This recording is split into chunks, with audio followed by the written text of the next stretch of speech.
Hello दोस्तों, आपका स्वागत है हमारे चैनल के प्रैक्टिस पर। आज मैं आपको एक सीख देने वाली कहानी बताने वाला हूँ जो शायद आपके जीवन में कभी ना कभी काम आ ही सकती है।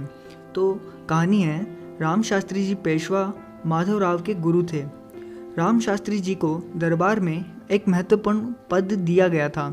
सभी जानते थे कि वे बहुत सादगी से रहना पसंद करते हैं। एक बार राजभवन में कोई उत्सव था जिसमें राम शास्त्री जी की पत्नी भी शामिल हुई। रानी ने देखा कि शास्त्री जी की पत्नी बहुत ही साधारण वस्त्र पहने हुए खड़ी है। तब रानी ने उन्हें बहुत महंगे वस्त्र और आभूषण पहनाए। उत्सव खत्म होने के बाद रानी ने उन्हें राजपालकी में बैठाकर विदा कर दिया।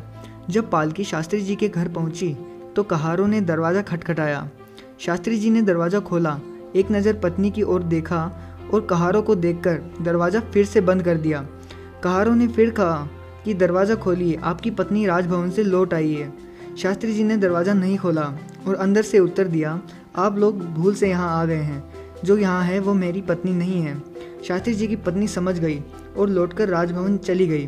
राजभवन में उन्होंने रानी को सभी चीज़ें लौटाकर कहा, आपकी इन वस्त्र और आभूषणों की वजह से आज मेरे लिए मेरे घर के दरवाजे बंद हो गए हैं।